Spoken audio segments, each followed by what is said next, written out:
Alright, this is my review of Ring of Honor's 8th anniversary show. Let me say this is a great show. It delivered on all levels. It surpassed expectations, which is really, really good. But alright, first match we get Roderick versus Brian Kendrick, returning to ROH for the first time since 2005, I believe. You know, Brian Kendrick was one of the founding fathers for ROH, so it's kind of a big deal that he's come back. But this match is really good. Probably the best match Kendrick has had since he was fired by WWE. You know, the thing that we're going to remember this match for is the chops. Roderick chopped the crap out of Brian Kendrick. You know, he looked like he was burned, you know, because Roderick chopped him so hard. I mean, when you see the DVD, look at Brian Kendrick's chest. I've never seen it that bad. Even on Bryan Danielson, I've never seen, you know, the chops, you know, have that kind of effect. So that was pretty brutal right there. The whole match was really good. The crowd was going crazy for both guys. I mean, it was really, really hot stuff. The crowd, like the crowd was pretty good this whole show. You know, it was a totally different, you know, atmosphere than Final Battle. So I'll say that. Next we had Kings of Wrestling versus the Bravado brothers. Kings of Wrestling came out to a huge pop. They were probably the most over guys the whole night, Claudio and Hero. And you know, this wasn't much of a match. You know, they were just kind of playing around with the Bravado brothers. Bravado brothers, whenever they got any offense in, the crowd would just boo like crazy. I mean, they were just not over. Kings of Wrestling were definitely, even though they were heels, they were pretty much treated like the top, you know, baby faces. So that was that. Next up, we had a street fight. We had Joe Ryan and Erick Stevens of the Embassy versus Eddie Kingston and Necro Butcher. I mean, this is your typical, you know, street fight that Ring of Honor usually does with Necro. Um, it was okay. I mean, the spot of the match was Erick Stevens did like a Tiger Driver, a Tiger Bomb to Eddie Kingston, and Kingston went flying into a whole set of chairs and tables on the outside. So that was one of the best spots of the night. I mean, it was just a really brutal spot.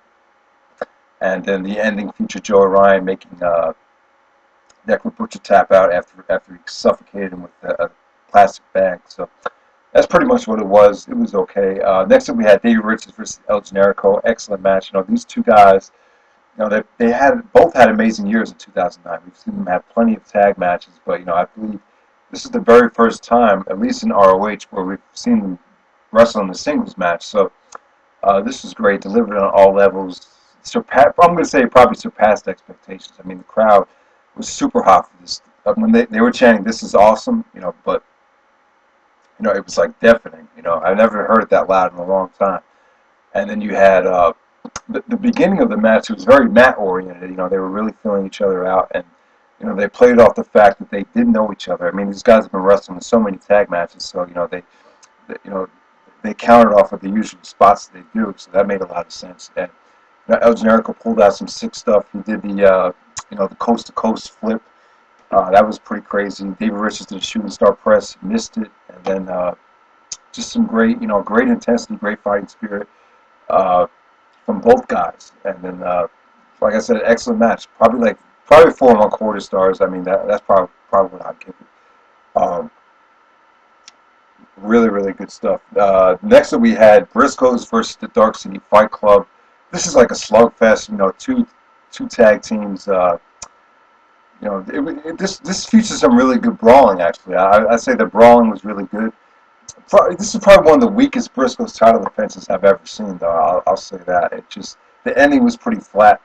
But you know, Dark City Fight Club, they had a really tough time getting over. You know, a lot of the crowd was saying DC sucks.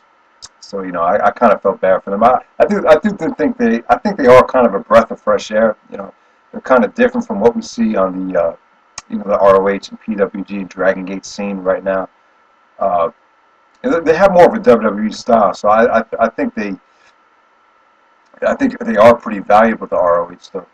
But you know, it doesn't. I kind of be surprised if they bring it back for the next show. The next show is actually in May, on May 8th. It's they're going to bring in Alex Shelley and Chris Sabin, Motion Machine Guns for that show. So then we had intermission. Before intermission, at the end of the Briscoes match, Kings of Wrestling came out and attacked them. So that pretty much sets up a Briscoes Kings of Wrestling match. So that's pretty cool.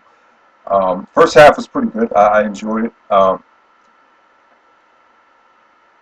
All right, after intermission, we had Steve Corino versus Delirious versus Rasche Brown, the Skull Crusher versus Kenny King.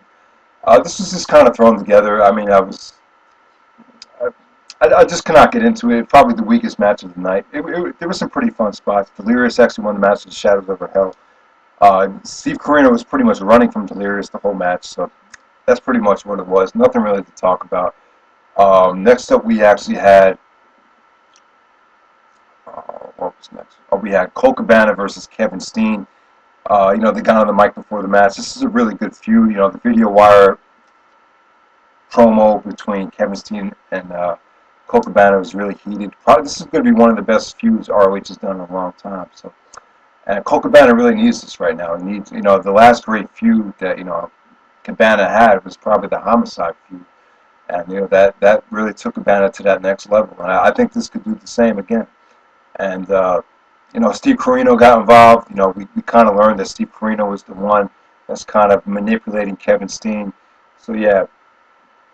And then eventually, like I said, they didn't really wrestle that much. The wrestling kind of came to an end, and then this ended up being more of a segment.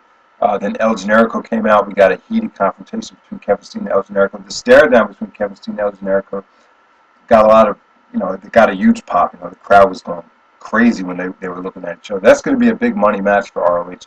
That could probably that might like main event a big show. Maybe that might main event the Big Bang actually. Now that I think about it. It could very well. I think that could actually make a lot of money for the company, that feud right there. So next up we had the main event. We had the ROH World Title match, Austin Aries versus Tyler Black.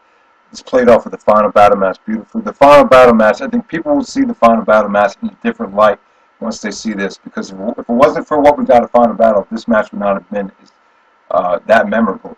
But this was great. They totally made up for whatever. Why ever people were pissed at Final Battle, they made up for it tonight. The match started off with a bang. They went balls to the wall. They went really hard. As the match started, the fans were totally against Tyler Black. But as the match progressed, he won all the fans back one by one. Because Tyler Black performed so beautifully in this match. I mean, he was just flawless. He was just so great to watch in the ring. And Aries busted his ass too. He didn't. Try to take the cheap way out. He actually legitimately tried to impress the judges by proving that he was the better wrestler. The turning point in the match, we had a great spot. We had Aries actually went for the heat-seeking missile, totally missed Tyler Black, and went headfirst right into the steel railing. So that was pretty much the turning point. Then we got some really good near falls. Aries kicked out of the God's Last Gift. Aries went for the 450 splash. Tyler Black got his knees up. Really great stuff. A lot of great near falls. Crowd was hot for both guys as the match went on. The crowd was super hot for this.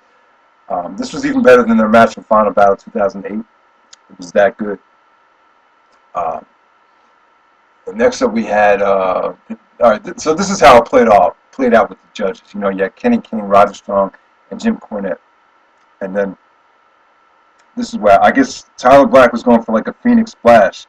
So Kenny King gets up gets in the ring, and then as soon as Kenny King gets into the ring, Roderick Strong gets up. Roderick gives Kenny King an insecurity. He was wearing like dress shoes, so Roderick's dress shoe like went flying into the fourth row or whatever. And then so after the insecurity, Tyler Black actually he hurts his nuts, and then he's lying in the ring, and then when Tyler Black gets up, he turns to Roderick and says, "What the fuck did you do that for?" And then Roderick says, "No, I was helping you."